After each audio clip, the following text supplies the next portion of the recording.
Бірінші бөлім кездесу. Айым ауылдан шыққан өмірге шынайы, арманы үлкен қыз. Ол Алматыдағы заң университетін қызыл дипломмен аяқтап, қалада қалып жұмыс істеуге бел буған.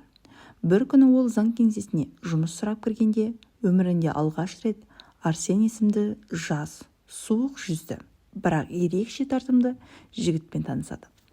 Арсен ірі холдингтің заң бөлімінің басшысы. Көпшілікке қатал мінезімен танымал, бірақ айымды көрген сәтте жүрегінде әлде бір сезім оянғандай болды. Ол қыздың көзіндегі қайсарлық пен адалдықты бірден байқады. Бұл жер ойын емес, деді Арсен. Айымның түйіндемесіне қарап жатып, мен де ойын ойнауға келмедім, деп жауап берді айым, көзін тайдырмай. Сол сәттен бастап екеуінің арасында бір түрлі кернеу пайда болды. Бірақ айым Арсеннің кім екенін, өткенде не істегенін, өмірінде қандай қара көлеңке барын білмейтін еді. Арсеннің жүрегінде тек махаббат емес, кек оты да жанып тұрған.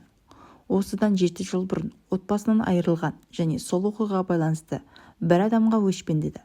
Бірақ ол адам кім екенін нақты білмейтін. Тек бір ғана айғақ бар. Марқұм әкесінің соңғы сөзінде айтылған бір фамилия. Бұл фамилия айымның әкесінікі еді. Бірінші бөлімнің соңы жалғасын YouTube каналынан көре аласыздар.